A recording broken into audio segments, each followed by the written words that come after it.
یا ایھا الناس قد جاءتکم موعظۃ من ربکم وشفاء لما فی الصدور وہدی ورحمۃ للمؤمنین قل بفضل اللہ وبرحمتہ فبذلک فلیفرحوا هو خیر مما یجمعون۔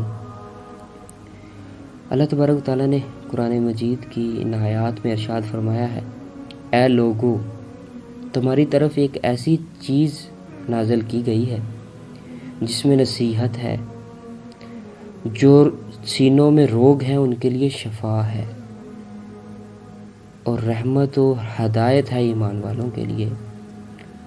اے نبی صلی اللہ علیہ وسلم، کہہ دیجئے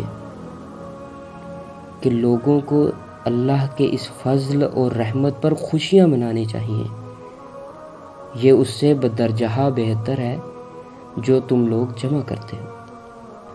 سامعین کرام، قرآن مجید اتنی بڑی نصیحت، اتنی بڑی شفا، اتنی بڑی ہدایت، اتنی بڑی رحمت اور اتنا بڑا اللہ کا انعام ہے کہ اللہ تبارک و تعالیٰ نے اس پر خوشیاں منانے کا حکم دیا ہے۔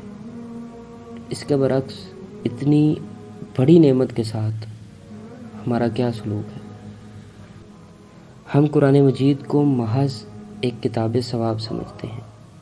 ہر کتاب کا ایک عنوان ہوا کرتا ہے، قرآن مجید کا بھی ایک عنوان ہے۔ قرآن مجید کا عنوان ثواب نہیں ہے۔ اس کو پڑھنے سے ثواب ملتا ضرور ہے، لیکن اس کتاب کا عنوان کتاب ہدایت ہے۔ یہ لوگوں کی رہنمائی کے لیے نازل کی گئی ہے۔ یہ کلام اللہ تبارک و تعالیٰ نے انسانوں کے لیے رہبر بنا کر نازل کیا ہے۔